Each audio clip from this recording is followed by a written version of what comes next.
না, তুই এভাবে বলিস না। আমি ওকে ছাড়া একটা সেকেন্ডও ভাবতে পারি না। জানিস তো, গাছ যেমন মানুষের থেকে বের হওয়া কার্বন ডাই অক্সাইড ছাড়া বাঁচতে পারে না, তেমনি করে ইসরাত হলো আমার বেঁচে থাকার একমাত্র অক্সিজেন। তাহলে তুই বল, আমি সেই অক্সিজেন ছাড়া কিভাবে বেঁচে থাকতে পারি? থাক, তুই তোর এই দেমাগে ইসরাতকে নিয়ে অবহেলায় পুড়ে পুড়ে মর, আমি গেলাম। রাফি রাগ দেখিয়ে সেখান থেকে চলে যায়। রাসেল এক ধ্যানে রাফির যাওয়ার দিকে পলকবিহীন চোখে তাকিয়ে থাকে। আপনারা তো কিছুই বুঝছেন না, তাই তো? আর বুঝবেনই বা কি করে বলেন? কারণ এই কালো ভূত যে বুঝিয়ে বলেইনি এখনো। তাহলে চলেন ভালো করে বুঝে আসি। রাসেল হলো এই গল্পের নায়ক। একটা এতিম বাবা মা এই পৃথিবীতে আছে কিনা সেটা আজও অজানা, হয়তো লেখক সাহেব জানে। রাসেল অনার্স প্রথম বর্ষে পড়ে, ছাত্র হিসেবে খুবই মেধাবী, আবার সকলের অবহেলা পাওয়াতেও যেন টপ পজিশনেই আছে। কেননা বুঝতেই পারেন গরিবদের এই সমাজে কোনো দাম নেই। আর রাফি হলো বড়লোক বাবার একমাত্র সন্তান। রাসেলকে রাফি নিজের ভাইয়ের থেকেও বেশি ভালোবাসে। তাই তো রাসেল আজও এই কলেজে পড়তে পারছে, না হলে কবেই চলে যেত। হতো।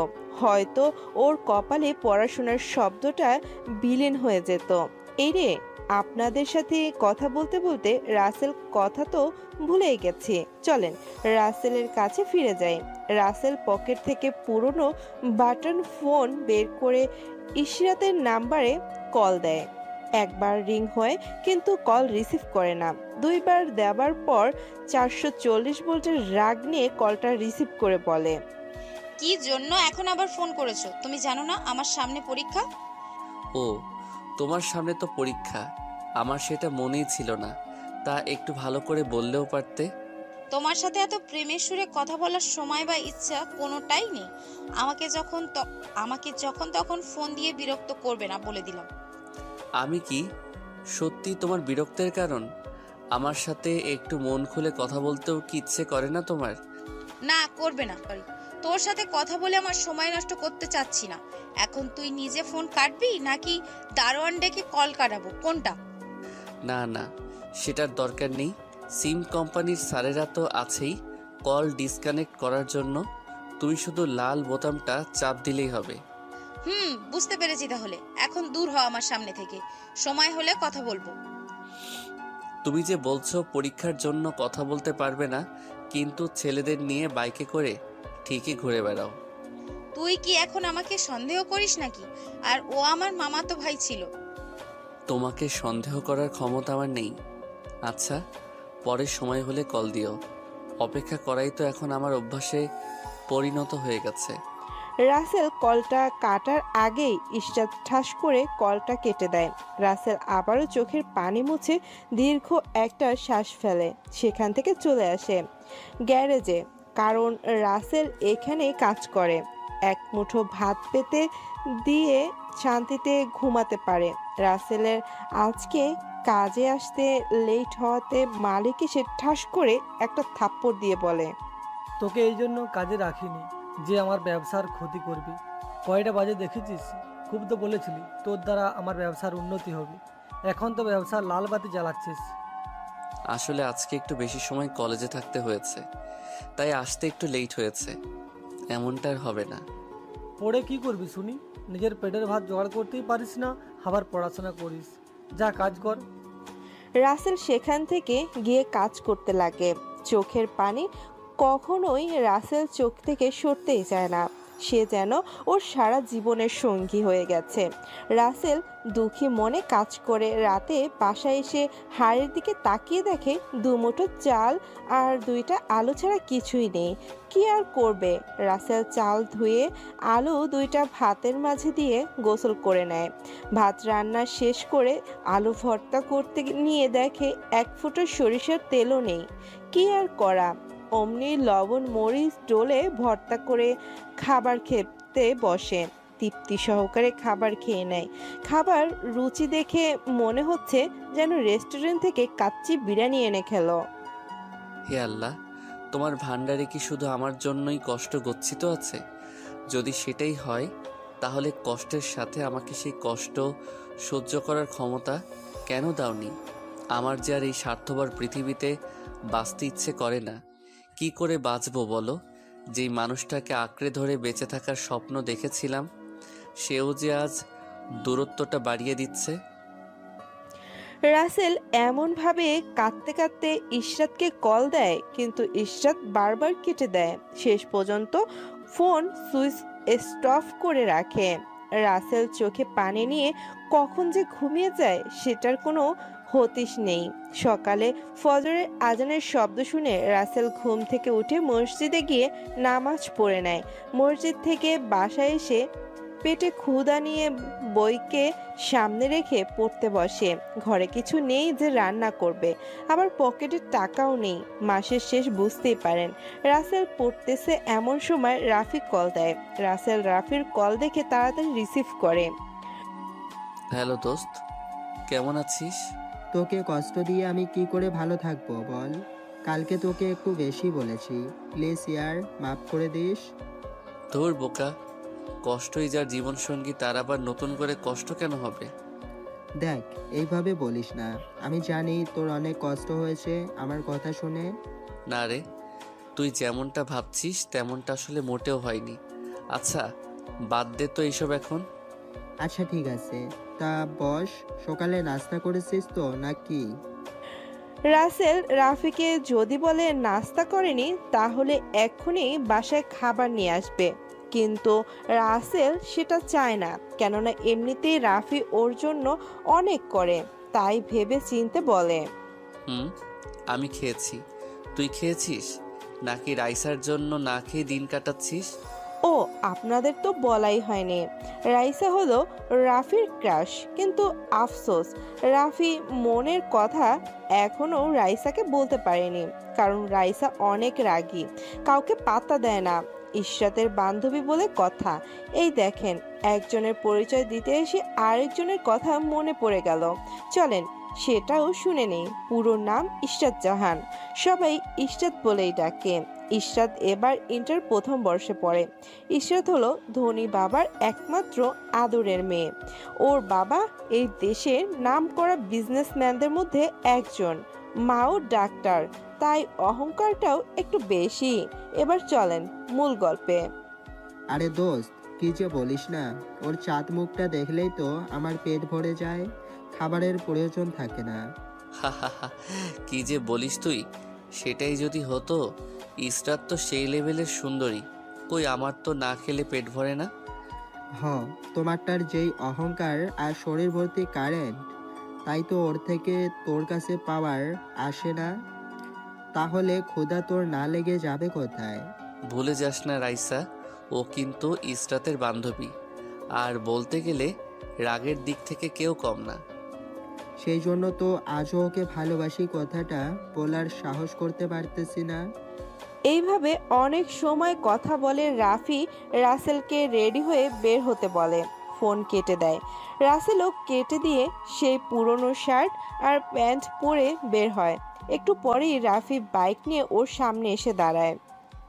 মাম্মা, তাড়াতাড়ি বাইকের পিছনে বস, সময় নেই হাতে বেশি। কেন, সময় আবার হাত থেকে কোথায় গেল? নাকি আজকাল সময় কেউ রাইসার কাছে রেখে দিস নাকি? কি যে বলিস না। আচ্ছা, কথা পরে বলা যাবে, আগে চল। তারপর ওরা কথা বলতে বলতে চলতে শুরু করে। রাফি সোজা একটা রেস্টুরেন্টের সামনে এসে বাইক থামায়, যেটা দেখে রাসেল অনেকটাই অবাক হয়ে যায়। তাই অবাক নয়নে রাফির দিকে তাকিয়ে জিজ্ঞেস করে, রাফি, তুই কলেজে না গিয়ে এখানে বাইক থামালি কেন? আরে বোকা, তুই ভাবলি কি করে যে আমাকে মিথ্যে বললেই সেটা আমি বিশ্বাস করব? মানে তো আমি ঠিক বুঝলাম না। তুই যে সকালে একটুও দানা পানি পেটে দিসনি সেটা আমি বুঝতে পেরেছি। এখন কথা না বলে চল খেয়ে নেই। আমিও খাইনি তোর সাথে খাবো বলে। রাফির কথা শুনে রাসেলের চোখে স্পষ্ট পানি চিকচিক করে। এমন বন্ধু থাকলে আসলে কোনো কষ্টকেই কষ্ট মনে হয় না। ওরা দুজন গিয়ে খাবার খেয়ে আবার কলেজে চলে আসে। ওরা দেখতে পায় রাইসা একা বসে আছে। দোস্ত, তুই একটু এই কাগজটা রাইসাকে দিবি? আমার না ওর সামনে গেলেই হার্টবিট কমতে থাকে। তুই আমার বন্ধু, আর আমি তোর জন্য এইটুকু করতে পারবো না সেটা কিভাবে ভাবলি? তুই তো শুধু আমার কষ্টটা বুঝিস। রাসেল নিজের হাতে একটা চিঠি লিখে রাফিকে সেখানে রেখে একা রাইসার কাছে যায়। হাই রাইসা, কেমন আছো? রাইসা অন্যদিকে তাকিয়েছিল। রাসেলের কথা শুনে ওর দিকে তাকায়। ভালো আছি। তা কি জন্য এসেছেন এখানে? রাসেল হাত বাড়িয়ে কাগজটা বের করে রাইসার দিকে দিতে নিলেই রাইসা এমন একটা কাজ করে যেটা বিশ্বাসের যোগ্য ছিল না। কেননা রাইসা রাসেলের হাতে কাগজ দেখেই রাগের লুক নিয়ে ঠাস ঠাস করে দুইটা থাপ্পড় লাগিয়ে দেয়, যেটা দেখে সবাই অবাক। রাফি তো যেন বাক রুদ্ধ হয়ে গেছে। আর রাসেলের কথা কি বলবো, বুঝতেই পারতেছেন, মানুষ হাজার বোল্টের শক খেলে যেমন হয়। এই, আপনার লজ্জা করে না? নিজের গার্লফ্রেন্ড থাকা সত্ত্বেও আমাকে লাভটা দিয়েছে। রাসেল যেই না কিছু বলতে যাবে অমনি সেখানে ঈশা চলে আসে আর রাসেলের মুখের কথা কেড়ে নিয়ে বলে, রাইসা, কি হয়েছে রে যে তুই এভাবে ওর গায়ে হাত তুললি? আর বলিস না, তুই তো একটা লম্পটকে ভালোবেসেছিস। তুই থাকা সত্ত্বেও আমাকে ভালোবাসার লাভ লেটার দিতে আইছে। রাইসার কথা শুনে ইশরাতের রাসেলের থেকে কোনো কথা না শুনে ঠাস ঠাস করে থাপ্পড় লাগিয়ে দেয় আর চিল্লানি দিয়ে বলে, আমি জানতাম তোর চরিত্রের ঠিক নাই, তাই বলে তুই এইভাবে আমি থাকার সত্ত্বেও আমার বান্ধবীকে ভালোবাসার কথা বলতে এসেছিস? রাসেল কোনো কথা বলছে না। কি করে বলবে বলেন? দুজনের থাপ্পড় ওর ঠোঁট দিয়ে রক্ত বের হচ্ছে। সবাই যেন বিনা পয়সায় সিনেমা দেখতেই ব্যস্ত। রাফি আর দূরে দাঁড়িয়ে থাকতে না পেরে কাছে আসে আর বলে, অনেক হয়েছে, আর না। রাইসা, তুমি যে ওর গালে হাত তুললে, একটা বার কি কাগজটা হাতে নিয়ে খুলে দেখেছ ভিতরে কি আছে? না, আর কেন দেখবো? ওর মতো মানুষ এইগুলো ছাড়া তো আর কিছুই দিবে না, স্বাভাবিক। হ্যাঁ, রাইসা ঠিকই বলেছে। আমি আমি ওর তো কোনো ভুল দেখছি না। নাও, লম্পট না। না, ও লম্পট না। আসলে আমার ভুল হয়েছে ওকে দিয়ে কাগজটা পাঠানো। যদি আমি জানতাম এমনটা হবে তাহলে কখনো দিতাম না। মানে? আমি অনেক দিন ধরেই তোমার বান্ধবী রাইসাকে নিজের থেকেও বেশি ভালোবাসি, কিন্তু রাইসা যদি রাজি না হয় বা ওর যেই রাগ কিছু করে ফেলে, তাই ভালোবাসি কথাটা বলার সাহস হয়ে ওঠেনি। আজকে রাসেলকে দিয়ে আমার মনের কথা কাগজে লিখে পাঠিয়েছি, আর এই সব হয়ে গেল। রাফির কথা শুনে রাইসা তো লজ্জায় লাল হয়ে যায় আর এদিকে রাসেল উঠে। রাফি তুই থাক, আমি গেলাম, ভালো লাগছে না। রাসেলের কথা শুনে রাফি যে কিছু বলবে সেটা আর হলো না, কেননা রাসেল বলেই চলে যায়। এদিকে রাইসাও ইশরাত একটু অপরাধ বোধ করে। ইস, আমি পাগলটার সাথে এত বড় ভুল করে ফেললাম, একটা বারও বুঝতে চেষ্টাও করলাম না। বুঝবে কি করে? এখন যে অন্যকে পেয়ে গেছো, আমার বন্ধু হয়ে গেছে পর। মনে রেখো, একদিন ঠিক এর হিসাব কষতে হবে, কিন্তু সেদিন কোনো ফর্মুলা দিয়েই ফল মেলাতে পারবে না। বলেই রাফিও সেখান থেকে চলে যায়। এদিকে রাইসা তো মনে মনে সেই খুশি যে রাফি ওকে ভালোবাসে, কেননা রাইসাও আগে থেকেই রাফিকে পছন্দ করে। দূর, ওর জন্য আমি কেন কষ্ট পাচ্ছি? একটু পরেই তো আবার ঠিকই আমার কাছে চলে আসবে। তা হয়তো আসবে, কারণ রাসেল ভাই যে তোকে একটু বেশি ভালোবাসে। কিন্তু আমি রাফির ভালোবাসার উত্তরটা দিতে পারলাম না। কি রে তাহলে তুইও কি ডুবে ডুবে রাফি ভাইয়ের প্রেমে জল খাচ্ছিস নাকি? আমিও যে ওকে অনেক আগে থেকে ভালোবাসি, কিন্তু অজানা ভয় বলতে পারিনি। আজকে সেই খুশি যেটা তোকে বলে বোঝাতে পারবো না। তুই তো খুশিটাকে ঠিকই পেলি। মাঝখান থেকে আমার পাগলটা শুধু শুধু গুনে গুনে 4টা থাপ্পড় খেলো, ঠোঁট কেটে রক্ত বের হয়ে গেছে। ভাইয়ের থেকে ক্ষমা চেয়ে নিতে হবে। আমার ভালোবাসার কথা জানাতে এসে বেচারা নিজেই ফেঁসে গেল। আরে দূর, ওর মতো ফকিরের কাছে আবার কিসের ক্ষমা? ওর কাছে ক্ষমা চেয়ে তুই কি তোর সম্মানটা নষ্ট করবি নাকি? তুই না ভাইকে ভালোবাসিস, তাহলে এই কথা কিভাবে বলছিস? তো লজ্জা করতেছে না নিজের ভালোবাসার মানুষের সম্পর্কে এইসব কথা বলতে? ভুল তো সেখানেই করেছি রে, ওকে ভালোবেসে। তখন কি আর বুঝতাম যে ওর সাথে আমার রিলেশন করাটাই ভুল? এই 2 বছরে কোনোদিনও একটা জিনিস কি গিফট করেছে বলতো? কখনো কখনো কোনো রেস্টুরেন্টে খাওয়াতে পর্যন্ত নিয়ে যেতে পারিনি। তাহলে ওর সাথে রিলেশন করে আমার জীবনটা কেন নষ্ট করব? এখন তুই কি করতে চাইছিস বলতো? আমার মাথায় তো কিছুই ঢুকছে না। ও আমাকে এতটাই ভালোবাসে যে হুট করে কিছু করে বসতে পারে, তাই ওকে ধীরে ধীরে দূরে সরিয়ে দিচ্ছি। লোকে কি বলে একটা এতিম গ্যারেজের ছেলে এই ইশরাত চৌধুরীর বয়ফ্রেন্ড। এটা শুনে আমার সম্মানের 18টা বেজে যায়। এটা শুনে আমার সম্মানের 20টার কাছে চলে যায়। দেখ ইশরাত, এইটা করা ঠিক হবে না। ভাইয়া গরিব হলেও মানুষ হিসেবে খুব ভালো, এতটাই সহজ সরল যে তুই যেই দিকে বলি সেই দিকেই থাকে। তোর তো ইচ্ছে হয় তুই ওকে তোর বিয়ে বানিয়ে নে, 2 বন্ধু একজনের বয়ফ্রেন্ড। ইশরাত হেসে নে। একদিন এমনও দিন আসবে যে বুঝবি রাসেল ভাইয়া তোর জীবনের কতটা অংশ জুড়ে ছিল। এইভাবে আরও অনেক কথা বলে ইশরাত ও রাইসা চলে যায় ক্লাস করতে। এদিকে রাসেল এসে নদীর ধারে গাছের গোড়ায় শিকড়ের উপরে বসে চোখের পানি বুক ভাসিয়ে যাচ্ছে। রাসেলের মনে গহীন জমানো কষ্টের পরিমাণটা যখনই বৃদ্ধি পায় তখনই এইখানে চলে আসে, যেন প্রকৃতির সাথে ওর ভালো বন্ধুত্ব হয়ে গেছে। রাসেল এক মনে নদীর স্রোতের দিকে তাকিয়ে ভাবছে, নদীর এই অজর ধারায় বয়ে চলা স্রোতেরও নির্দিষ্ট একটা জায়গা আছে যেখানে গিয়ে অন্যদিকে মোড় নেয়।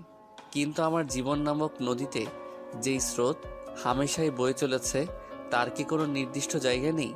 ওই আল্লাহ, আমাকে যদি এই পৃথিবীতে একা করে রাখবে তাহলে আমাকে এই স্বার্থপর পৃথিবীতে পাঠিয়েছ কেন?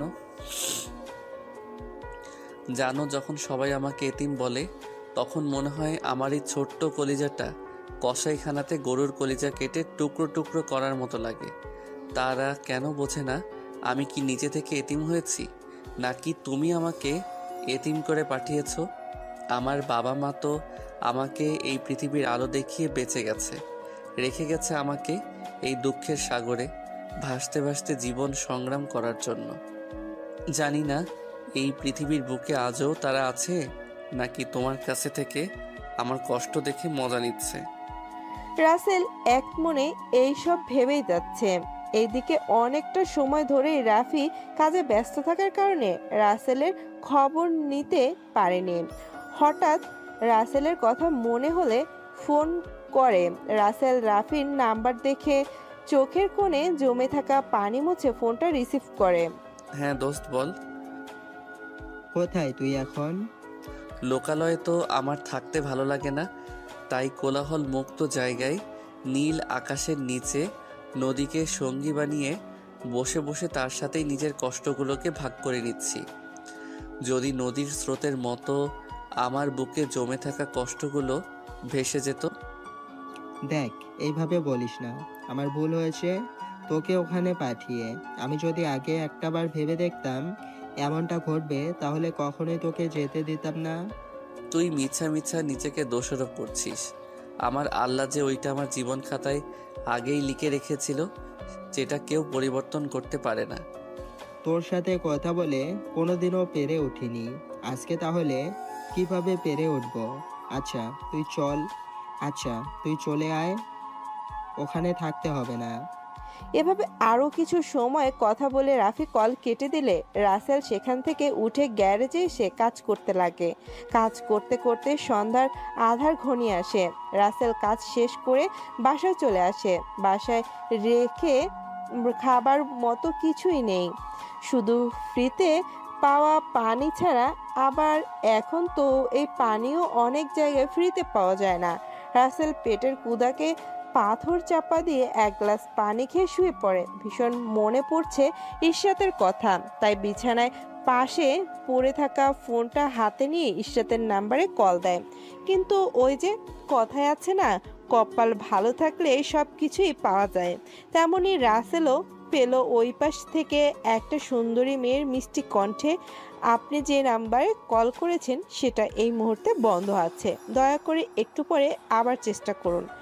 রাসেল বারবার দিতেই থাকে, কিন্তু বয়েজের কোনো পরিবর্তন হয় না। তাই কি আর করবে, বুকের মাঝে কষ্টকে লুকিয়ে রেখে ঘুমিয়ে পড়ে। আজকে যেহেতু কলেজ বন্ধ কোনো এক কারণে, তাই আর কলেজে যেতে হলো না। দোকান থেকে 5 টাকা দিয়ে একটা রুটি আর একটা চা নিয়ে রুটি ভিজিয়ে খেতে থাকে, যেটা ইশরাতের চোখে পড়ে যায়। দেখো দেখো কিভাবে একটা হরেক মাল রুটি চায়ের কাপে চুবিয়ে চুবিয়ে খাচ্ছে। ছি, আমার ভাবতেই ঘৃণা লাগে যে ওর মতো ফকিরের সাথে প্রেম করেছি। কত ছেলে আমার পিছনে ঘোরে, সেটা একটা বারের জন্যও ভাবিনি। আসলে ইশরাত ওইখান দিয়ে গাড়ি নিয়ে কোথাও যাচ্ছিল, আর তখনই খাওয়া দেখতে পায়। রাসেল সেখান থেকে গ্যারেজে চলে আসে আর প্রতিদিনের মতো কাজ করতে থাকে। হঠাৎ ইশরাতের গাড়ি নিয়ে সেখানে চলে আসে, যেটা রাসেল খেয়াল করেনি। আমার গাড়িটা একটু দেখো তো, কি যেন হয়েছে, শুধু শব্দ করে। ইশরাতের কথা শুনে রাসেল পেছনে ফিরেই তো অবাক, কেননা সত্যি সত্যি তো ইশরাত। আরে তুমি এখানে কিভাবে? আর রাতে কতবার কল দিলাম কিন্তু তোমার ফোন বন্ধ ছিল। রাসেল একটা মোড়া ইশরাতের দিকে এগিয়ে দিতে দিতে বলে উপরের কথাগুলো। আমি এক জায়গায় গিয়েছিলাম আর সেখান থেকে শুরু হলো এই কাহিনী গাড়ির সাথে। আর রাতে আমার ফোন চার্জ না থাকার কারণে বন্ধ ছিল। ও আচ্ছা, বুঝতে পারছি, কোনো সমস্যা নেই। আচ্ছা তুমি এখানে বসো, আমি তোমার গাড়ি এখনই ঠিক করে দিচ্ছি। এটাতে বসবো আমি? এটা তুই ভাবলি কি করে? এটাতে তো আমার বাড়ির কুকুরও বসে না। ইশরাতের কথা শুনে রাসেলের হাসি মাখা মুখটা নিমেষেই মলিন হয়ে যায়। আসলেই তো, এই মোড়াই কি আর বসায় বসতে পারে? এটা ছাড়া তো আর কিছু এখানে নেই।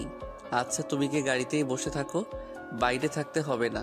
ঠিক আছে, তুই তাড়াতাড়ি গাড়ি ঠিক কর, আমি গাড়িতে বসে রইলাম। আসলেই তো, এই মোড়াই কি আর সবাই বসতে পারে? রাসেল আর কোনো কথা না বলে গাড়িটা কাজ করতে লাগে। কিছুটা সময় পরে রাসেল গাড়ির কাজ শেষ করে। তুমি গাড়ি টেস্ট করবে নাকি আমি টেস্ট করব, কোনটা? তোর ওই নোংরা হাতে আমার গাড়ি চালাইতে আসলে তো গাড়িটাই নোংরা হয়ে যাবে, আমি দেখছি। ইশরাতের কথা শুনে রাসেল মন খারাপ করে বলে, আচ্ছা তোমার গাড়ি তুমি দেখো। ইশরাত গাড়ি চালিয়ে দেখলো ভালো হয়েছে, তাই ব্যাগ থেকে কিছু টাকা বের করে বলল, এই নে ধর তোর কাজের মজুরি, আর বাকি যেটা আছে সেটা নিয়ে খেয়ে নিস। একটা রুটি আর চা খেয়ে যে কারো দিন পার হয় সেটা ভাবতেই কেমন লাগে। রাসেল যে কিছু বলবে সেটার কোনো সুযোগ না দিয়ে ইশরাত গাড়ি নিয়ে চলে যায়। রাসেল অবাক নয়নে টাকাগুলোর দিকে তাকিয়ে ভাবে, এই কাগজের নোটের জন্য মানুষ কেমন হতে পারে সেটা ইসরাতকে না দেখলে বোঝাই যেত না। ও কেন বোঝে না যে এই নোটগুলো শেষ হয়ে যাবে? রাসেল কথাগুলো ভাবছে, ঠিক তখনই গ্যারেজের মালিক এসে এমন একটা কাজ করে বসে যেটা দেখে উপস্থিত সবাই অবাক। কেননা গ্যারেজের মালিক এসে রাসেলের হাত থেকে টাকাগুলো থাবা দিয়ে কেড়ে নেয়, যেটা দেখে সবাই অবাক। রাসেল তো মনে হয় স্ট্যাচু হয়ে গেছে। আজকে ভালো কাজ করেছিস, এতগুলো টাকা একসঙ্গে, কি মজা। এই না ধর, ওইটা দিয়ে কিছু কিনে খাস। পকেট থেকে একটা 10 টাকার কাগজের মূল্যবান করকরা নোট বের করে রাসেলের হাতে দেয়। রাসেল আর কি করবে, সেই টাকাটা মালিককে ফিরিয়ে দেয়। দেখেন এই টাকা তো আপনার, আমি কেন নিব? আমার কিছুই খাওয়ার প্রয়োজন নেই। ও তাহলে ভালোই হলো, 10 টাকা আমার কাছে জমা হলো। এর সাথে আর 10 টাকা হলে 20 টাকা হবে না। কি কিপটা বাবারে বাবা, আমি এত কিপটা মানুষ কখনো দেখিনি। ওই তুই কি আমাকে ভিড় করে কিছু বলছিস নাকি? না মালিক, আপনাকে কিছু বলার সাধ্য আমার নেই বা কখনো হবেও না। ঠিক আছে, যা এখন, আর কোনো কথা না বলে যা গিয়ে কাজ কর। রাসেল সেখান থেকে গিয়ে আবারও কাজ করতে শুরু করে। কাজ করছে কিন্তু হাত চলছে না। কি করে চলবে বলেন? পেটে ভাত না থাকলে কি আর কাজ করার শক্তি থাকে? রাসেল তবুও অনেক কষ্টের সাথে কাজ করতে থাকে। দুপুরে কাজ থেকে আসার সময় কিছু বাজার করে আনে। কি ভাবছেন খুব ভালো মন্দ জিনিস বাজার করেছে? আরে না, কারণ ওর কাছে অত ভালো বাজার করার টাকাই তো নেই। রাসেল বাসায় এসে চুলাতে ভাত বসিয়ে গোসল করে নেয়। ভাত রান্না হয়ে গেলে আলু ভর্তা করে ভাত খেয়ে নিয়ে সেই একটা ঘুম দেয়। বিকালে ঘুম থেকে উঠতে না উঠতেই রাসেল কল দেয়। কি মাম্মা, কই তুই? একটু ঘুমাইছিলাম রে, মাত্র উঠলাম। তা কোনো দরকার নাকি? না রে, তেমন দরকার না। একটা সুখবর আছে মামা। কি সুখবর একটু বল শুনি। রাইসাও আমাকে ভালোবাসে, সেটাও নাকি অনেক আগে থেকেই। আমি সত্যি অনেক খুশি রে।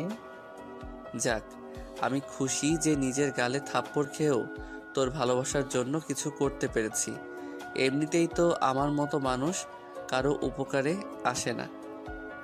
এই চুপ থাক, তোর উপকার আমি কোনোদিন ভুলবো না। তুই আমার জন্য অনেক করেছিস। আমার জন্য তুই যা করিস সেটার তুলনায় তো আমি কিছুই করিনি। হয়েছে, এখন ফ্রেশ হয়ে মামা চায়ের দোকানে চলে আয়। আর তোর জন্য একটা টিউশনের ব্যবস্থা করেছি, যেটা দিয়ে তোর কিছুটা হলেও উপকার হবে। আমার কাছে আবার কে পড়বে বল? আমার যে জামা কাপড় সেটা দেখে সবাই তো দৌড়ে চলে যায়, কেননা গরিবদের কাপড়ে নাকি দুর্গন্ধ লেগে থাকে। এর আগেও তো অনেকগুলোই টিউশনের ব্যবস্থা করে দিছিলি, কিন্তু পড়ানোর সুযোগ হয়নি। ওই, তোকে কি আমি এত কথা বলতে বলছি? যেটা বললাম তুমি সেটা কর, তুই সেটা কর। আচ্ছা ঠিক আছে, তুই থাক, আমি এখনই চলে আসতেছি। তোর ডাক শুনে আমি কি আর না এসে পারি বল? এইভাবে কিছু সময় কথা বলে রাসেল কল কেটে দিয়ে ফ্রেশ হয়ে টেবিলের কাগজের নিচে পড়ে থাকা 10 টাকা পকেটে নিয়ে খুশি মনে রাফির কাছে চলে আসে। রাফি ওর আগেই এসে বসে আছে। মামা, তোর তাহলে আসতে এত সময় লাগলো? আর বলিস না, আসতে একটু লেট হয়ে গেল। কেননা আজকাল রাস্তাঘাটের যে অবস্থা বুঝতেই তো পারিস। মামা বুঝছি। এখন বস, চা খাই। মামার হাতের চা অনেক দিন হলো খাই না। এই মামা, 2টা কড়া করে দুধ চা দাও তো। মামা, একটা কড়া করে দিয়েন। আর একটা অতটা কড়া করতে হবে না, কারণ রাফির ঠোঁট পড়লে এখন ভিটামিন নিলেই ঠিক হয়ে যাবে, কিন্তু আমার সেই কপাল না। রাসেলের কথা শুনে রাফিও দোকানদারের মামাকে দোস্ত হয়েছে, এভাবে বলিস না। মাত্র রিলেশন শুরু হলো আর তুই ভিটামিনের কথা বলছিস? ভিটামিন তো ঠিকই নাও, আর আমি বললেই সেটা অপরাধ, তাই না? রাসেলের কথা শুনে রাফি ও দোকানদার মামা হাসতে থাকে। রাসেল ও রাফি কথা বলছে আর চা খাচ্ছে। কিছু সময় পরে চা খাওয়া শেষ করে রাফি রাসেলকে সেই টিউশনের জায়গায় দিয়ে পরিচয় করিয়ে দিয়ে যায়। রাসেল একটা ছেলেকে পড়াবে। ছেলেটি এবার ক্লাস 7-এ পড়ে। রাসেল ছেলেটাকে ভালো করে পড়িয়ে চলে গেল বাসায়। সারাদিনের একবারের জন্যও ইশরাতের কাছে কল দেয়নি, তাই কল দেয়। রিং হচ্ছে, ক্রিং ক্রিং। হ্যাঁ কি বলবে বলো? আমার আবার সময় নেই কথা বলার। আমার সাথে কি একটু ভালোভাবে কথা বলা যায় না? তুমি কি বোঝো না তোমার দেয়া অবহেলা আমার কলিজায় সয় না? এর থেকে ভালো ব্যবহার তুই কিভাবে আশা করিস, তাও আবার এই ইসরাত চৌধুরীর থেকে? যেটা করেছিস সেটা নিয়েই সন্তুষ্ট থাক। কি আর করা, থাকতেই হবে, কেননা আমি তো আর তোমাকে ছাড়া থাকতে পারবো না। এই জন্মেও তোমাকে চাই, আর পর জন্মেও শুধু তোমাকেই চাই আমি। তোর যদি কথা বলা শেষ হয়ে থাকে তো কলটা কাটমু বল। মাত্র কথা বলা শুরু করলাম, এর আগেই তুমি কল কাটতে চাইতেছো? আচ্ছা ঠিক আছে, কথা বলতে হবে না, পড়ো। রাসেল উপরের কথাগুলো বলেই কলটা কেটে দেয়। এদিকে ইশরাতের মনে মনে ভাবে, ফকিরের বাচ্চা, আমি তো এটাই চাই যে তুই আমার জীবন থেকে চলে যা। কেন পড়ে আছিস? তোকে যে আমি আর ভালোবাসি না, তোর মতো খ্যাতকে আমার একদমই সহ্য হয় না। রাসেল রাতের খাবার খেয়ে বই নিয়ে পড়তে থাকে। গভীর রাত পর্যন্ত পড়ে। রাসেল বইয়ের উপরে মাথা দিয়ে ঘুমিয়ে যায়। সকালে ঘুম ভাঙে পাখির কিচিরমিচির শব্দে। এই সময়টা যেন খুবই মধুর মাখা একটি সময়। এখনো সূর্য মামা তার আবরণের খোলস থেকে বাইরে আলো নিয়ে আসেনি, তাই তো শিশিরের কণাগুলো ঘাসের উপরে পড়ে চিকচিক করছে। রাসেল প্রতিদিনের তো রান্না বসে একটু বই নিয়ে পড়তে বসে, খাওয়া দাওয়া করে কলেজের সময় হলে কলেজে চলে যায়। রাসেল এসেই দেখতে পায় রাফি আর রাইসা বকুল গাছটার নিচে বসে আছে। রাসেলের একটু খারাপ লাগে, তাই মনে মনে ভাবে, জিএফ পেয়ে আমাকে ভুলে গেলি দোস্ত। যেই তুই কলেজে আমাকে কখনো না নিয়ে আগে আসতি না, আর সেই তুই আজকে ঠিকই এসে বসে আছিস। আসলে মানুষ ঠিকই পরিবর্তন হয়, কিন্তু জীবনের ডায়েরিতে জমে থাকা কালো কালির লেখা স্মৃতিগুলো পরিবর্তন হয় না। রাসেল এই সব ভাবতে ভাবতে ওদের কাছে চলে আসে। রাসেল যে ওদের কাছে এসেছে সেই দিকে কোনো খেয়াল নেই রাফির। রাসেল এসে রাফির পাশে বসে বই নিয়ে পড়তে থাকে। একটু পর ইশরাত চলে আসে। কেমন আছো তুমি? ভালো আছি, তাই তো ঠিকভাবে কলেজে আসতে পেরেছি। সেটা কি দেখছিস না? ও, আসলে তুমি তো ঠিকই বলেছ। আমি আসলে ওইটা খেয়াল করিনি, কেননা তোমার চাঁদ মুখটা দেখলেই দুনিয়ার সব কিছুই ভুলে যাই। এই দেখ, আমি কোনো গাড়ির চাকা নই যে তুই পাম দিলেই ফুলে উঠবো। শো তো বুঝে চুপ থাক। আমার সাথে কি একটু ভালোভাবে কথাও বলতে পারো না? এমন ভাবে কথা বলছিস সেটাই তোর কপাল ভালো, বুঝলি? তুমি অনেক বদলে গেছো ইসরাত, কিন্তু মনে রেখো এই কখনো বদলাবো না। এখনো বলবো তোমাকে নিজের জীবনের থেকে বেশি ভালোবাসি, আর মরণের পরেও আল্লাহর কাছে তোমাকে চেয়ে নিব। বলবো ঠিক আগের মতো তোমাকেই ভালোবাসি। দূর, এত প্যাচাল ভালো লাগে না। এই রাইসা, ওকে এখান থেকে চলে যেতে বলতো। ওর সাথে ওর কথা আমার শুনতেই গা শিনশিন করছে। কি বলিস এইসব? যে মানুষটার সাথে একটা মুহূর্ত কথা না বলে থাকতে পারতি না, আমরা হাজার বারণ করার পরেও, আর সেই তুই আজ কি বলছিস? ঠিকই বলেছি, এখন আর ওকে আমার দেখতে ইচ্ছে হয় না। ওর কি যোগ্যতা আছে এই ইশরাত চৌধুরীর সাথে প্রেম করার? আর সব থেকে বড় কথা, আমি আগে জানতাম না ও একটা এতিম, আর আমি কোনো এতিমের সাথে থাকতে পারবো না। রাসেল তো ইশরাতের কথা শুনে ওখানেই স্ট্যাচু হয়ে বসে থাকে। মনে হচ্ছে এখনই চোখের কোণে জমে থাকা বিন্দু বিন্দু পানির ফোঁটা জোরে পড়বে। ঠিক আছে ইসরাত, আর তুমি ঠিক বলেছ। এই সমাজে এতিমরা একটা বোঝা স্বরূপ, যেটাকে বহন করাও কষ্টকর, আবার ফেলে দেওয়াও কষ্টের। ভাইয়া, আপনি কিছু মনে করিয়েন না। আর ওই দিনের ব্যবহারের জন্য সরি। আসলে আমি বুঝতে পারিনি যে আপনার কোনো দোষ নেই। আরে, এখানে ক্ষমা চাওয়ার কি আছে? যেই মানুষের পৃথিবী জুড়েই আমি ছিলাম, সেই যখন বুঝলো না। আর তুমি তো জানোই না, রাফি তোর কথা বলা শেষ হলে ক্লাসে চলে আসিস। আমি গেলাম। রাফির কোনো কথা না শুনে রাসেল সেখান থেকে চলে আসে ক্লাসে। পিছনের বেঞ্চে বসে বইয়ের উপরে মাথা দিয়ে চোখের পানি ফেলতে থাকে। আজ ভালোবাসার মানুষটার কাছেও এতটা অবহেলার পাত্র হয়ে গেল ভাবতে রাসেলের অবাক লাগে। আগের সময়টা কতই না ভালো ছিল, যখন ইশরাত রাসেলকে ছাড়া কিছুই বুঝতো না। রাসেল এইসব ভাবছে, তখনই রাফি এসে ওর মাথায় হাত রাখে। সরি রে, আজকে রাইসাকে নিয়ে আসার জন্য তোকে আনতে পারিনি। বুঝতেই পারছিস, নতুন গার্লফ্রেন্ড বলে কথা। আরে, এটা এভাবে বলার কি আছে? আজকাল তো সবাই আমাকে অবহেলা করেই যাচ্ছে, তুইও না হয় তাদের দলেই যোগ হয়ে যা। রাফি বুঝতে পারে রাসেল কতটা কষ্ট হয়েছে। সবচেয়ে বেশি কষ্ট পেয়েছে ইশরাতের ব্যবহারে, তাই বলে, দোস্ত, এখনো সময় আছে, কিন্তু ইসরাতকে ভুলে নতুন করে জীবনকে সাজিয়ে নে, না হলে ইসরাতের দেওয়া আগুনে তোকে সারা জীবন জ্বলতে হবে। তুই কি কখনো লক্ষ্য করেছিস, মাছকে পানি থেকে শুকনায় রাখলে বাঁচতে পারে না? তেমনি আমিও যে ইসরাতকে ছাড়া বেঁচে থাকার কথা চিন্তা করতেও পারি না। ওই যে আমার বেঁচে থাকার অক্সিজেন। হ্যাঁ বুঝেছি, কিন্তু ইসরাতের ব্যবহার দেখিস, দিন তোর প্রতি কেমন হয়ে যাচ্ছে। আরে সমস্যা নেই, ও আমাকে যতটা খুশি অবহেলা করুক, আমি না হয় সেই অবহেলাকেই ভালোবাসা মনে করে বুকে জড়িয়ে নিব। আসলেই ইসরাত এখন আর তোকে ভালোবাসে না, যেটা আচরণে বুঝিয়ে দিচ্ছে, কিন্তু মুখে বলতে পারছে না। রে, সব কিছুই বুঝি, কিন্তু একটা কথা জানিস তো, থাকতে মূল্য কেউ বোঝে না, হারিয়ে গেলে তার মূল্য ঠিকই বোঝে। কিন্তু আফসোস, সময় থাকে না তখন আর। ভালোবাসি বলেই যে ওকে আপন করে পেতে হবে সেটা তো নয়। আমি না হয় অপূর্ণতার মাঝেই নিজেকে সুখী মনে করব। তোর যা ইচ্ছা কর, আমি কিছুই বলবো না, কারণ তুই অন্ধ হয়ে গেছিস ইসরাতের প্রেমে। তুই ঠিকই বলেছিস, আমি ওর ভালোবাসায় অন্ধ হয়ে গেছি। রাতের আধারে টর্চ লাইট ছাড়া যেমন পথ চলা দুষ্কর, তেমনি ওকে ছাড়া আমার জীবন নামক পথ চলার কথা কল্পনা করাও দুষ্কর।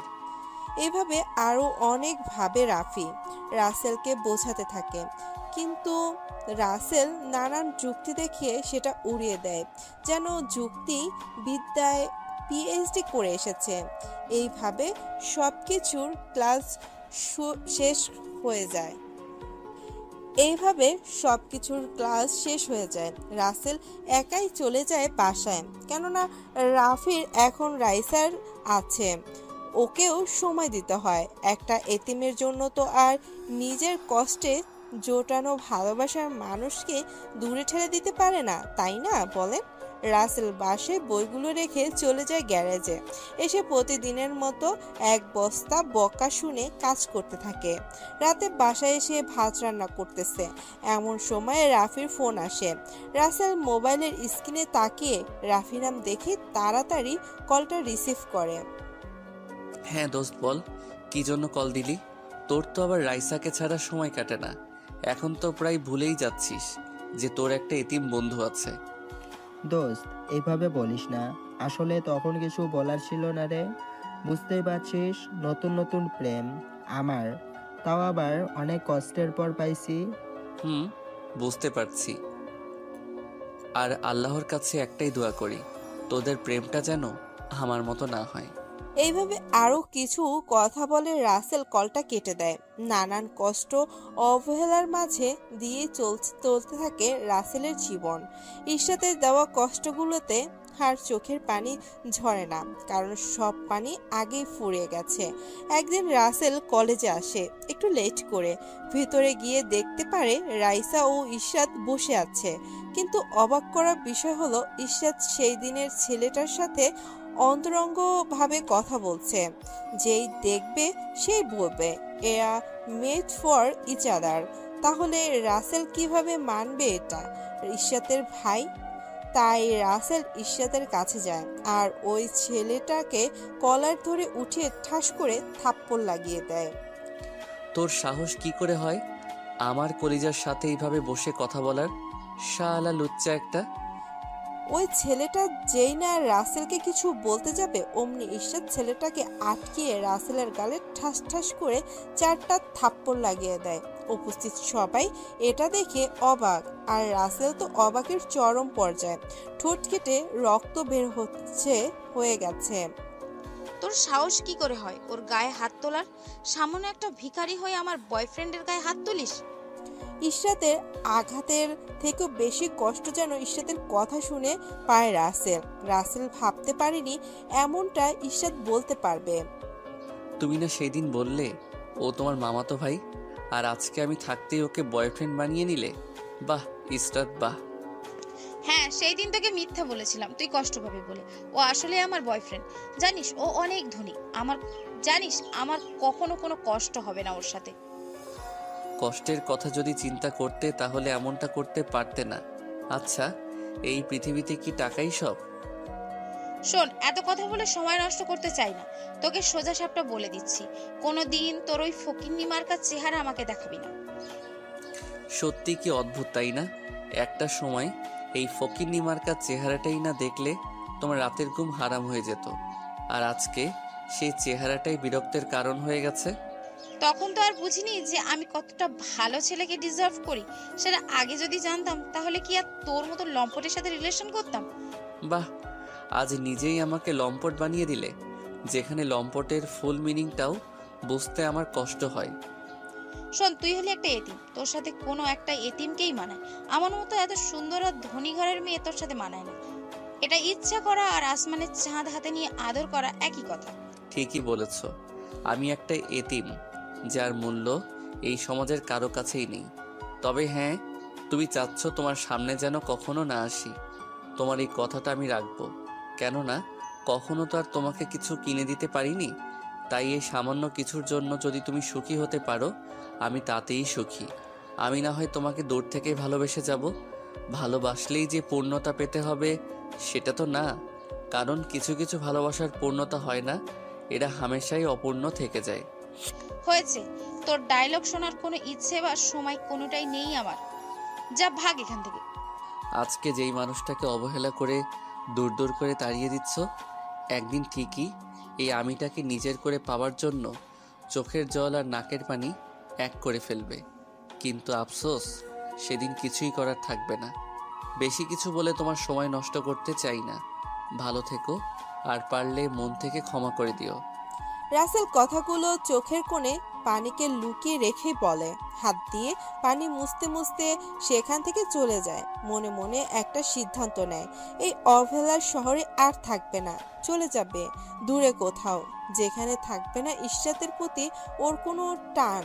এদিকে ইশরাত, তুই কিন্তু এটা ভাইয়ার সাথে মোটেও ঠিক করলি না। আমি ভাইয়ের চোখে তোকে হারানোর ভয় সবসময় দেখেছি। কতটা ভালোবাসলে এতটা অবহেলা সহ্য করতে পারে বল? আরে দূর, একটু পরে ঠিকই আমার কাছে চলে আসবে। আর সবচেয়ে বড় কথা, ও যে একটা এতিম, ওর সাথে আমার যায় না। আমি ওর চোখে তোর জন্য ভালোবাসা দেখেছি, যেটা মিথ্যে নয়। তাই আমার মনে হয় না তোর কথা অমান্য করে তোর সামনে আসবে। এসব বাদ দে, আমি ওইসব নিয়ে চিন্তা করি না। যাক, অবশেষে মিথ্যা নাটক করে হলেও ক্ষেতটাকে পিছু সরাতে পেরেছি। এখন হয়তো তোর খুশি লাগছে, কিন্তু একদিন ঠিকই ভাইয়ার শূন্যতা তোকে কুড়ে কুড়ে খাবে। আমার কথা মিলিয়ে নিস সময়ের সাথে। ইশরাত আর কোনো কথা না বলে সেখান থেকে চলে আসে। আজকে নিজেকে খুব খুশি খুশি লাগছে, প্যারা দেবার মানুষটার হাত থেকে ছুটকারা পেয়েছে। এইদিকে রাসেল বাসায় এসে কাপড়গুলো একটা টোপলা করে কাগজপত্রগুলো নিয়ে মোবাইলে থাকা সিম কার্ড মোবাইলটা টেবিলের উপরে একটা চিরকুট রেখে যায়, কারণ রাসেল জানে রাফিউকে খুঁজে না পেয়ে এখানে চলে আসবে। রাসেল বাস স্টেশনে এসে একটা রানিং বাসে উঠে পড়ে। কোথায় যাবে সেটা জানে না রাসেল, শুধু জানে এই শহরে আর থাকবে না। এদিকে অনেকটা সময় পার হয়ে যায়। রাফি চলে আসে রাইসার কাছে। রাইসা, তুমি কি রাসেলকে দেখেছ? আমি কত করে ফোন দিচ্ছি, কিন্তু ওর ফোন বন্ধ। রাফির কথা শুনে রাইসা কিছুই বলে না। কি বলবে বলেন? রাফি যে রাসেলের সাথে ঘটে যাওয়া কাহিনী সহ করতে পারবে না। কি হলো, তুমি কি দেখেছ নাকি দেখোনি সেটা বলো। সকালে কলেজে এসেছিল, তারপর রাইসা রাফিকে শুরু থেকে ওর সাথে কি কি ঘটনা ঘটেছে সবটাই খুলে বলে। রাফি কথাগুলো শুনেই মাটিতে বসে পড়ে। তুমি এমন করতেছো কেন? আর কিছুই হবে না, দেখবে রাগ কমলে ভাইয়া আমাদের মাঝে চলে আসবে। আমি ওকে চিনি, ও যেটা একবার বলে সেটা করেই ছাড়ে। ও হয়তো দূরে কোথাও চলে গেছে, তাই তো সিমটাও বন্ধ। দূর, এমনি একটা কথা বলে দেখবে সব ঠিক হয়ে যাবে। এখন চলো, আমাকেই বাসায় দিয়ে আসো। হ্যাঁ চলো। আর ইসরাতের ভালোবাসাটা আমার বন্ধুকে একেবারে শেষ করে দিল। কত করে বলেছি ইসরাত ওকে ভালোবাসে না, কিন্তু ও একটা কথাই বলতো, ভালোবাসলেই পূর্ণতা পেতে হবে। সেটা কোথাও লেখা আছে নাকি? ভাইয়া খুব ভালো ছিল। আমরা না বুঝে ওনার সাথে কত অন্যায় করেছি। উনি শুধু চোখের পানি দিয়েই সেটা জবাব দিয়েছে, কখনো প্রতিবাদ করেনি। এভাবে কথা বলতে বলতে রাফি রাইসার সাথে চলে যায়। এদিকে রাসেলের চোখ থেকে যেন পানি থামছেই না। রাসেল জানালার হেলান দিয়ে বাইরের দিকে অপলক দৃষ্টিতে তাকিয়ে হাজারো স্মৃতি মনে করতে থাকে। এদিকে রাসেল ভাত রান্না করতেছে, তখন ইশরাত কল দিয়ে ঘুরে যেতে বলে। এদিকে রাসেল ভাত রান্না করতেছে। তখন ইশাত কল দিয়ে ঘুরতে যেতে বলে। রাসেলও চলে আসে ইশাতের সাথে। ইশাত একটা পার্কে রাসেলকে সাথে নিয়ে আসে। ওরা দুজনেই একটা বেঞ্চে বসে এক মনে একে অপরের দিকে চেয়ে থাকে। একটু পরে রাসেল ঠাস করে ইশাতের কোলে মাথা দিয়ে শুয়ে পড়ে, আর ইশাত রাসেলের মাথায় হাত বুলিয়ে বিলি কাটতে থাকে, যেটা রাসেলের খুবই ভালো লাগে। আসলেই এটা খুবই আনন্দময় একটা অনুভূতি, আর যদি হয় সেটা প্রিয়জনের সাথে, তাহলে তো আর কথাই নেই। ওই সারা জীবন আমাকে এইভাবে ভালোবাসবে তো, নাকি অন্য কাউকে পেয়ে আমাকে ভুলে যাবে? শোনো, আমি তোমাকে ভালোবাসি কোনো টাইম পাস করার জন্য নয়, সারা জীবনের জন্য আপন করে নেবার জন্য। এই জন্মেও তোমাকেই ভালোবাসি, কথাটা আমার মুখ থেকে কখনো সরে যাবে না, আর পর জন্মেও এই কথাটাই বলবো। ইশরাত রাসেলের কথা শুনে অনেকটাই খুশি হয়, আর রাসেলের কপালে একটা ভালোবাসার পরশ এঁকে দেয়। এইভাবেই অনেকটা সময় কাটিয়ে বাসিয়ে চলে আসে। হঠাৎ রাসেলের ভাবনায় ছেদ ঘটে টিকিট ম্যানের শব্দে। রাসেল একটা টিকিট কেটে নেয় ঢাকায়, কেননা রাসেল আগে চট্টগ্রামে থাকতো, এখন ঢাকাতেই যাবে ভেবে সিদ্ধান্ত নেয়। দেখতে দেখতে অনেকটা সময় পার হয়ে যায়। পিচ করা রাস্তায় পা রাখে। এই প্রথম রাসেল ঢাকায় আসলো, চেনে না কোনো কিছুই, নেই কোনো পরিচিত কেউ, আবার পকেটে নেই টাকা, যা ছিল সেটা আসার সময় তো শেষ। এখন কি করবে ভেবে পায় না। পাটা বাড়িয়ে সামনের দিকে যেতে শুরু করে। পাটাও যেন আর সামনে এগোতে চায় না, কেননা পেটে দানা পানি পর্যন্ত পড়েনি। তাহলে কিভাবে পা চলবে বলেন? তারও তো শক্তি দরকার, তাই না? রাসেল হাঁটতে হাঁটতে একটা নির্জন জায়গায় এসে একটা গাছের নিচে গাঁটটা এলিয়ে দেয়। গাছের সাথে হেলান দিয়ে কখন যে ঘুমিয়ে গেছে সেদিকে কোনো খেয়ালই নেই। বিভোর ঘুমে ঘুমিয়ে আছে রাসেল। যখন ঘুম ভাঙে তখন চোখ খুলে দেখতে পায় দিনের আলো নিভে গিয়ে রাতের অন্ধকার ঘনিয়ে এসেছে। সাথে আরো বেশি ক্ষুধা জমেছে ওর পেটে। পেটের উপরে হাত রেখে 2 ফোঁটা চোখের পানি ফেলে বলে, কি করে তোকে শান্ত করব বল? তোর এই মালিকটা যে বড়ই অসহায়, দয়া করে শান্ত হ, আমার যা সহ্য হচ্ছে না। আপনারা কি ভাবছেন রাসেল পাগল হয়ে আবোল তাবোল বকছে? আরে না, আপনারা সব সময় কি ভাবেন? আসলে রাসেল ওর পেটকে ওইসব বলে একটু সান্ত্বনা দিচ্ছে। রাসেল সেখান থেকে উঠে সামনের পথের ধারে দাঁড়িয়ে থাকা একটা নলকূপ থেকে পানি খেয়ে নেয়।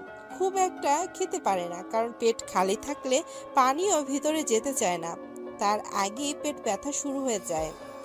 তোরে একটু পানিকে শান্ত করতে চাইলাম, আর তুই ফাইজলামি শুরু করছিস। আমি এখন খাবার কোথায় পাবো? এই পৃথিবীর মানুষগুলো বড়ই অদ্ভুত রে। বাঁচাকৃত খাবার নষ্ট করবে, তবুও ক্ষুধায় কাতর কাউকে খেতে দিবে না। আসলে ভাই, এটাই কিন্তু বাস্তব। আমরা সব সময় যেই পরিমাণ খাবার নষ্ট করি সেটা দিয়ে হাজারো মানুষের পেট ভরতো। এই কথাটা যদি একটা বার চিন্তা করতাম, তাহলে হাজারো পথশিশু রাস্তায় না খেয়ে অনাহারে রাত্রি যাপন করতো না। রাসেল পেটকে কিছুতেই মানাতে পারছে না। মুখে কথা বলার শক্তিটুকু যেন ধীরে ধীরে কমে যেতে থাকে। রাসেল ধীরে ধীরে সামনের দিকে হাঁটতে থাকে। যেতে যেতে একটা টং চায়ের দোকান দেখতে পায়। রাসেল মান সম্মানকে বাম পকেটে রেখে, চাচা, আমাকে একটা কিছু খেতে দিবেন? তাহলে খুব খুশি হতাম। ক্ষুধার জ্বালায় আমার এই পেটটা চিল্লাচিল্লি শুরু করেছে। দোকানদার বলে ওঠে, তোমার তো শরীরে কোনো অংশই নষ্ট হয় নাই, তাহলে কাজ করে না খেয়ে এভাবে চেয়ে খেতে লজ্জা করে না? দোকানদারের কথা শুনে রাসেল মলিন মুখটা আরো বেশি মলিন হয়ে যায়, কেননা এই প্রথম ও কারো কাছে কোনো খাবার জিনিস চাইলো, কারণ ও না খেয়ে থেকেছে, তবুও কারো থেকে কিচ্ছু চায়নি। চাচা, আমারে তাহলে যে কোনো একটা কাজ দিয়ে সেটার বিনিময়ে না হয় কিছু খাবার দিন। রাসেলের কথা শুনে দোকানদার পড়ে যায় আরেক বিপদে, কেননা সে ভেবেছিল উপরের কথাগুলো বললেই কাজ করার ভরসা চলে যাবে। কিন্তু ঘটনা তো উল্টো। আমার কাছে কোনো কাজ নেই, এখান থেকে সামনের দিকে যা। দেখছেন, এই হলো মানুষের মন। কেননা সে নিজেই তো বলল কাজ করে খেতে, তাহলে কাজ দিতে অসুবিধা কোথায়? আসলে আমরা মুখে অনেক কথাই বলতে পারি, কিন্তু কাজ করে দেখাতে পারি না। রাসেল সেখান থেকে আর কোনো কথা না বলে চলে যায়। যেতে যেতে সামনে দেখতে পায় একটা গাছ পেয়ারা ধরে আছে। রাসেল ক্ষুধা মেটানোর একটা উপায় দেখতে পেয়ে অনেক খুশি হয়। কি পরক্ষণেই মনটা ছোট হয়ে যায়, কেননা এই পেয়ারা গাছ তো আর তার না যে ইচ্ছে হলেই পেরে খাবে। তাই সেখান থেকে চলে আসার জন্য হাঁটতে থাকে। অমনি পেছন থেকে একটা ডাক শুনতে পায়। পেছন ফিরে দেখে একটা লোক ওই গাছের নিচে দাঁড়িয়ে ওকেই ডাকছে। রাসেল সেখানে গেলে লোকটি বলে, আমি লক্ষ্য করেছিলাম তুমি গাছের দিকে তাকিয়ে কিছু ভাবছিলে। হয়তো তোমায় এই পেয়ারা খেতে মন চেয়েছে, কিন্তু তুমি চুরি করতে পারোনি। তুমি ইচ্ছে করলেই পারতে, কিন্তু তুমি সেটা করোনি। তাই তোমার সততা আমাকে মুগ্ধ করেছে। এই নাও, পেয়ারাগুলো তুমি নিয়ে যাও। রাসেল অনেকটাই খুশি হয়ে লোকটাকে ধন্যবাদ জানিয়ে পেয়ারাগুলো নিয়ে আসে। আসলেই আল্লাহ কোনো কিছু রিজিকে রাখলে যেটা কেউ ছিনিয়ে নিতে পারে না, এটা আসলেই সত্য। রাসেল সেখান থেকে চলে আসে একটা নির্জন জায়গায়। সেখানে এসে পেয়ারা একটা একটা করে খেয়ে নেয়। পেটটা এখন একটু শান্তি পেল। এখন রাসেলের মাথায় আরেক চিন্তা এসে ভর করে। রাতটা কাটাবে কোথায়? হাজারটা চিন্তা মাথায় নিয়ে হাঁটতে শুরু করে। হাঁটতে হাঁটতে রাসেল একটা মেয়ের চিৎকার শুনতে পায়। কে আছে বাঁচাও আমাদের এই গুন্ডাদের হাত থেকে। রাসেল শব্দটা শুনেই চারপাশে খুঁজতে থাকে, কিন্তু কোথাও খুঁজে পায় না। তাই আর একটু সামনে এগিয়ে আসে। আবার মনে মনে একটু ভয়ও করে, কেননা রাতের বেলা বুঝতেই পারছেন। আবারও চিৎকার দিয়ে ওঠে, বাঁচাও। রাসেল এবার দেখতে পায় সামনে থেকেই শব্দটা আসতেছে। একটু এগিয়ে গেলেই দেখতে পায় কতগুলো গুন্ডা দুইটা মেয়েকে ধর্ষণ করার চেষ্টা করতেছে। রাসেল কি করবে ভেবে পায় না, কেননা এতগুলো মানুষের সাথে কি আর একা পেরে উঠবে বলেন? কেননা অমনটা সিনেমাতেই মানায়। রাসেল ওখানে চলে আসে। এই আপনারা এনাদের সাথে এমন করতেছেন কেন? রাসেলের কণ্ঠ শুনে আহানা ও নিধি অনেকটাই ভরসা পায়। এইদিকে গুন্ডাগুলো, তোর সাহস তো কম না, আমাদের শিকারের কাছে কথা বলিস? বাঁচতে চাইলে দৌড়ে পালা এখান থেকে। রাসেল গুন্ডাদের কথা শুনে হো হো করে হেসে ওঠে, যেটা দেখে গুন্ডারা একে অপরের দিকে চাওয়াচাই করতে থাকে। হা হা হা, হাসালি রে। আর তোদের মতো লম্পটদের কারণেই আজকাল আমাদের দেশের মা বোনেরা বাইরে নিরাপদে চলাচল করতে পারে না। আমাদের বাঁচিয়ে নিন এই লম্পটদের হাত থেকে প্লিজ ভাইয়া। আরে চিন্তা করিয়েন না, আমি আছি তো আপনাদের সাথে। আপনারা একটু এদের গুণে দেখেন তো কতজন আছে এরা। সবাই রাসেলের কথা শুনে বোকা বনে যায়। আহানা শুনে রাসেলকে বলে, ভাইয়া এরা 5 জন আছে, তবে একজনের সাইজ দেখলে কিন্তু হাতিদের মতোই মনে হয়। কি বলেন? 5? তাও আবার একজন হাতির মতো? তাহলে তো আমার শক্তি একটু বেশি খরচ করতে হবে। এই রে, বীরের মতো কথা তো বলতেছি। এখন এই হাতি যদি আমাকে ধরে তাহলে কি আমি বাঁচতে পারবো? রাসেলের কথা শুনে গুন্ডাদের দলে থাকা হাতিটা শরীরে ঝাঁকাতে ঝাঁকাতে রাসেলের দিকে আসতে থাকে। রাসেল তো আত্মায় পানি নেই, একদম শুকিয়ে কাঠ হয়ে গেছে। হাতি দৌড়ে আসে রাসেলকে মারতে। রাসেল একটু সরে যায়, আর হাতি পেছনে থাকা গাছটার সাথে ধাক্কা খেয়ে পড়ে যায়। রাসেল গিয়ে ওর উপরেই কয়েকটা লাগিয়ে দেয়। ব্যাস হয়ে গেল হাতি কেল্লা ফতে। বাকিদেরও একে ফাঁকি দিয়ে দিয়ে মারতে থাকে। পরে গুন্ডাগুলো দৌড়ে পালিয়ে যায়। এই তোরা পালাস কেন?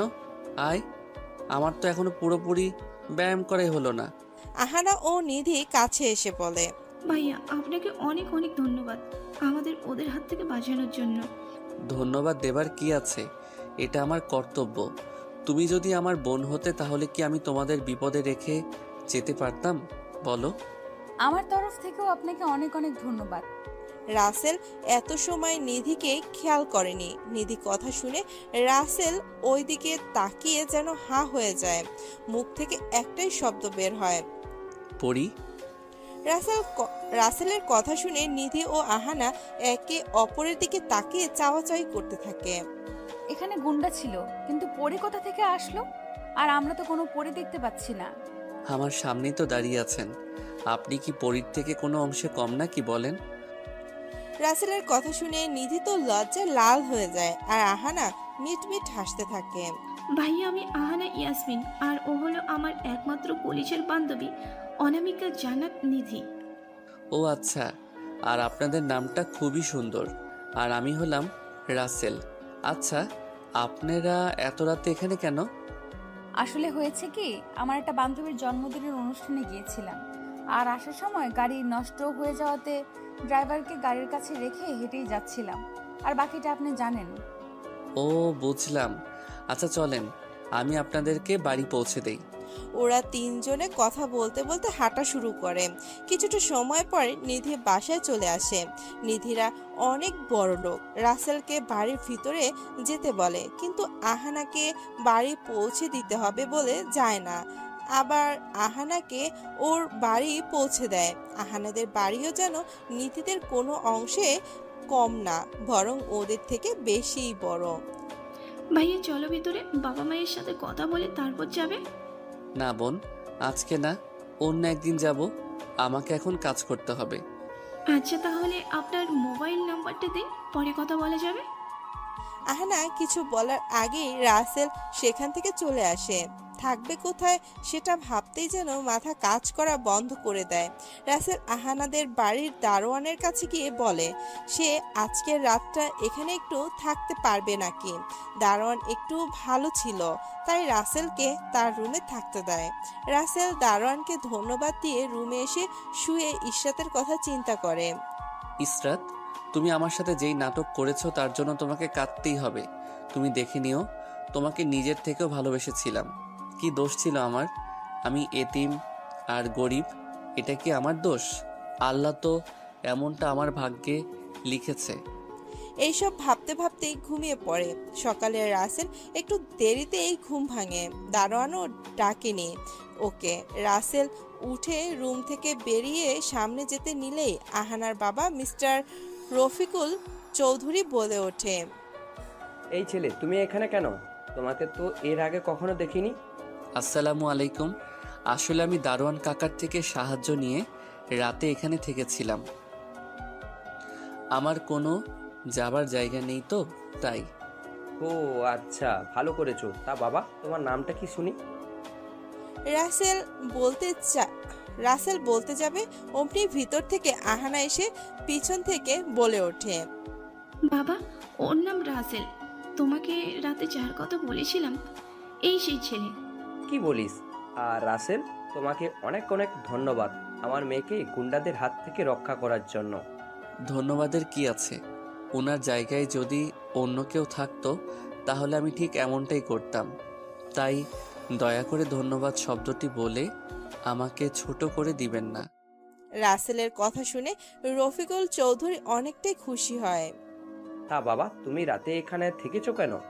সেটাই তো এখনো শোনা হলো না। আসলে কি করে যে বলি সেটাই ভেবে পাচ্ছি না। হ্যাঁ বাবা, বলে ফেলো। আর যদি তেমন কোনো কথা হয় তাহলে আর বলার দরকার নেই। আরে তেমন কিছুই না। আসলে আমি গতকালকেই এই শহরে এসেছি। আমার যাওয়ার কোনো জায়গা নেই, তাই এখানে দারোয়ান কাকাকে বলে এখানে রাতটা থাকার জন্য আশ্রয় নিয়েছিলাম। রাসেলের কথা শুনে সবাই অনেকটাই অবাক হয়ে যায়। রফিকুল চৌধুরী অনেকটাই রাগ, তাই ঠাস করে রাসেলের গালে কষে একটা থাপ্পড় দেয়। রাসেল গালে হাত দিয়ে দাঁড়িয়ে থাকে, আর আহানা তো অবাক হয়ে ওর বাবার মুখের দিকে তাকিয়ে আছে। বাবা, তুমি ওনাকে এভাবে মারলে কেন? তুমি কি এইভাবে ভাইয়ার উপকারের প্রতিদান দিলে? বাম, মারবো না তো কি করব বল? তুই যখন ওকে বাড়ির ভিতরে আসতেই বলছিস, তখন তো তোকে বলতেই পারতো ওর কোনো থাকার জায়গা নেই। আমার বাড়িটা কি ছোট যে ওর থাকার জায়গা হবে না? রাসেল এখনকার কথা শুনে বুঝতে পারে রফিকুল চৌধুরী একটা ভালো মনের মানুষ, তাই কিছু মনে করলো না। আপনাদের চিনি না জানি না, সেখানে কিভাবে বলতে পারি যে আমার থাকার কোনো জায়গা নেই? আমার মেয়ের ইজ্জত বাঁচানোর সময় তো মনে করনি আহানা তোমার অপরিচিত? তখন তো বোন ভেবে ভাইয়ের মতোই বোনকে রক্ষা করেছো। তুমি তো ইচ্ছে করলেই সেই গুন্ডাদের সাথে মিলে আমার মেয়ের ক্ষতি করতে পারতে, কিন্তু সেটা করনি, কারণ তোমার মাঝে আদর্শ পিতামাতার রক্ত আছে। সেটা ঠিক বলেছেন। আচ্ছা, অনেক তো কথা হলো, এখন তাহলে আমি যাই। কোথায় যাবে তুমি? রাস্তায় ঘুরে পথের ধারে না খেয়ে পড়ে থাকবে? সেটা ছাড়া তো আর কিছুই করার নেই। এতিমদের জন্য এই একটা রাস্তাই আল্লাহ খোলা রেখেছে। তোমার কোথাও যেতে হবে না, আজ থেকে তুমি আমার বাসায় থাকবে। মন চাইলে একটু কাজও করিও, না হলে করবে না। তোমার উপরে আমার বিশ্বাস আছে। বাড়িতে আমরা থাকি না, কেননা আহানা কলেজে, আমি এয়ারপোর্টে, আর তোমার আন্টি জজ কোর্টে চলে যায়। সারাদিন বাড়িটা খালি পড়ে থাকে। বাবা, তুমি ভালো একটা সিদ্ধান্ত নিয়েছো, আর আমিও ভাইয়ের অভাব কিছুটা হলেও কাটাতে পারবো। কি হবে তো আমার ভাইয়া নাকি? ওকে তুই ভাইয়া বলেই ডাকিস। আর রাসেল, তুমি নিজেকে এতিম বলবে না। আমি একটা এতিমখানায় বড় হয়েছি। বুঝ হবার পর কোনোদিন বাবা মায়ের মুখ দেখার সৌভাগ্য আল্লাহ আমাকে দেয়নি। আর রাসেল, তুমি নিজেকে এতিম বললে যে? ও আচ্ছা, কোনো ব্যাপার না। আজ থেকে তুমি আমার বাড়িতেই থাকবে। আর পড়তে পারো নাকি? পড়ো নাই? আমি একটা গ্যারেজে কাজ করে পেটের ভাত জোগাড় করতাম, পাশাপাশি লেখাপড়া করার চেষ্টা করতাম। তুমি গাড়ি ঠিক করতে পারো? তাহলে তো ভালোই হলো। তা কি লেখাপড়া করেছো? এসএসসি পাস কি করেছো, নাকি 8 ক্লাস পর্যন্ত শেষ? পাস করেছি। বাবা, তুমি কি ভাইয়ের চাকরির ইন্টারভিউ নিচ্ছ? দেখেছো ভাইয়ের মুখটা শুকিয়ে আছে ক্ষুধায়। বুঝেছি। তা বাবা, তুমি এসএসসি কোন ডিপার্টমেন্ট আর কোন গ্রেডে পাস করেছো? আমি তেমন ভালো করতে পারিনি, তবে এসএসসিতে সায়েন্সে গোল্ডেন এ প্লাস, এইচএসসিতে সায়েন্সে গোল্ডেন এ প্লাস, আর আমি বর্তমানে অনার্স সেকেন্ড ইয়ারের ছাত্র। রাসেলের কথা শুনে রফিকুল চৌধুরী যেন আসমান থেকে মাটিতে পড়ে এমন অবস্থা, আর আহানা তো অবাক হয়ে আছে এখনো। তুমি কি এত ভালো ছাত্র ছিলে? শুনে খুব খুশি হলাম। আচ্ছা, তুমি বিমান বাহিনীতে চাকরি করবে? আল্লাহ যদি বিমান বাহিনীর চাকরি কপালে রাখতো তাহলে ভালোই হতো। তাহলে ধরো তোমার চাকরি হয়ে গেছে। রাসেল তো রফিকুল চৌধুরীর কথা শুনে হো হো করে হেসে দেয়। হা হা হা হা। ভাইয়া, তুমি এভাবে হাসো কেন? হাসবো না তো কি করব? আমি এখনো আবেদন করলাম না, আর আমার চাকরি নাকি হয়ে যাবে। ও, এই ব্যাপার। আমি আরো ভাবলাম না জানি কি। শোনো, বাবা পারে তোমার চাকরি দিতে, কেননা বাবা হলেন বিমান বাহিনীর মার্শাল সিনিয়র ওয়ারেন্টার অফিসার। রাসেল তো অবাক হয়ে যায়, এত বড় একজন অফিসার সামনে হাসলো। সরি, আমি বুঝতে পারিনি। আরে সরি বলার কি আছে? আমিও তো তোমাকে দেখে বুঝতে পারিনি তুমি এতটা পড়াশোনা করেছো। আহানা, ওকে ভিতরে নিয়ে খাবার খেতে দে, না হলে এই পড়ে গেল বলেই। রফিকুল চৌধুরী কথাটা বলেই অফিসের উদ্দেশ্যে চলে যান, আর এইদিকে রাসেলকে নিয়ে ভিতরে আসে। রাসেল তো অবাক হয়ে বাড়ির সব কিছু দেখতে ব্যস্ত। রাসেল যেই না সিঁড়ির দিকে তাকিয়েছে, অমনি রাসেলের কলিজায় একটা মোচড় দিয়ে ওঠে আহানার মাকে দেখে। কেন যেন এমনটা হলো সেটা এখনো অজানা। আহানা, এই ছেলেটাকে আমাদের বাড়িতে তো আগে কখনো দেখি নাই। আম্মু, এ হলো রাসেল, আমার ভাইয়া, কালকে যার কথা তোমাদের বললাম। ও আচ্ছা, বুঝতে পারলাম। তা বাবা রাসেল, তুমি কেমন আছো? আমি অনেক ভালো আছি, আপনি কেমন আছেন? এই তোমার তো সাহস কম না। রাশিদা চৌধুরী চোখ বড় করে কথাটা বলে। রাসেল তো ভয়ে চুপসে গেছে, তাই কিছুই বলে না। আম্মু, তুমি ভাইয়াকে এভাবে বকতেছো কেন শুনি? রাসেল তোর ভাইয়া হলে আমার তো ছেলে হলো, তাই না? তাহলে ও আমাকে আম্মু বলে ডাকলো না কেন? রাসেল তো অনেকটাই অবাক রাশিদা চৌধুরী কথা শুনে। এতটা আপন করে কেউ কিভাবে নিতে পারে? আচ্ছা আম্মু, আমার ভুল হয়ে গেছে। আসলে আম্মু শব্দটা কখনো ডাকার সৌভাগ্য আমার হয়নি, তাই অভ্যাস নেই। তোর কথা তো আমি একটু বুঝতে পারলাম না। আম্মু, ভাইয়া এতিম, ওর বাবা মা ভাই বোন কেউ নেই। কে বলছে ও এতিম? আমরা আছি না। আর বাবা, তুই একদম চিন্তা করবি না, এখন খেয়ে নে। রাসেল খেতে বসে যায়। আহানা বেড়ে দিচ্ছে আর মিসেস রাশিদা চৌধুরী পাশেই দাঁড়িয়ে এটা ওটা দিচ্ছে। রাসেল রাশিদা চৌধুরীর মুখের সামনে এক লোকমা খাবার তুলে ধরে। রাশিদা চৌধুরীর চোখে জল এসে যায়, কেননা এইভাবে কখনো খায়নি তো, তাই রাশিদা চৌধুরী খেয়ে নেয়। আমি যে কারো বোন, সেইটা কি কেউ মনে রাখে? নে, এবার আদুরে বোনকে সামলা। নে পেতনি, হাঁ কর। রাসেল পেতনি বলাতেই তো আহানা লুচির মতো ফুলতে থাকে, রেগে ফায়ার হয়ে যায়।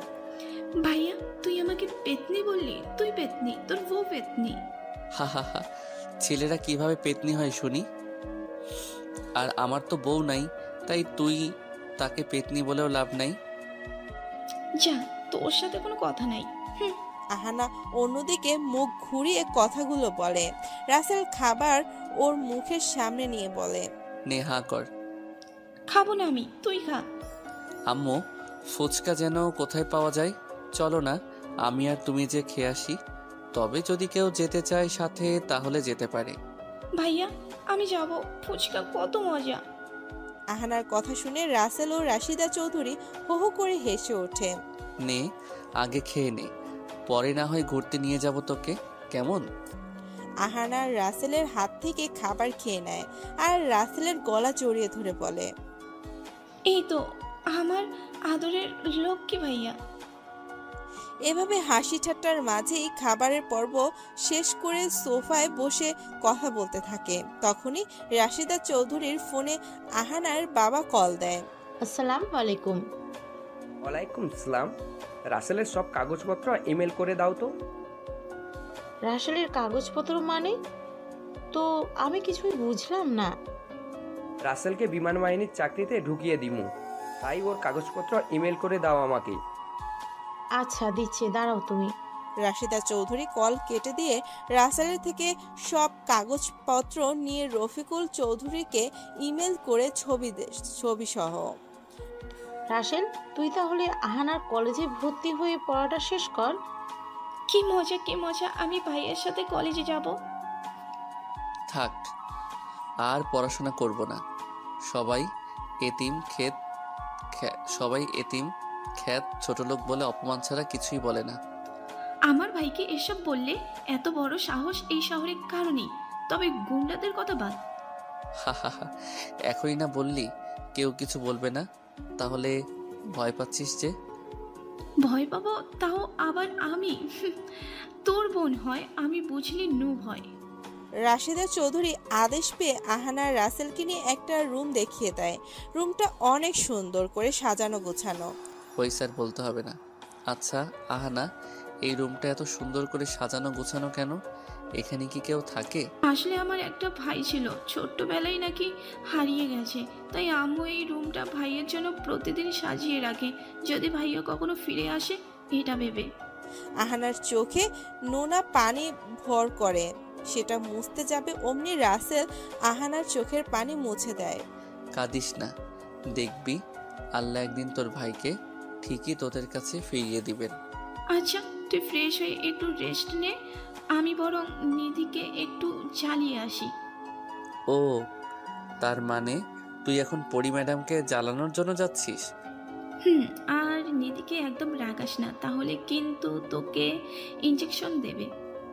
মানে তো কিছুই বুঝলাম না, ইনজেকশন দিবে কেন?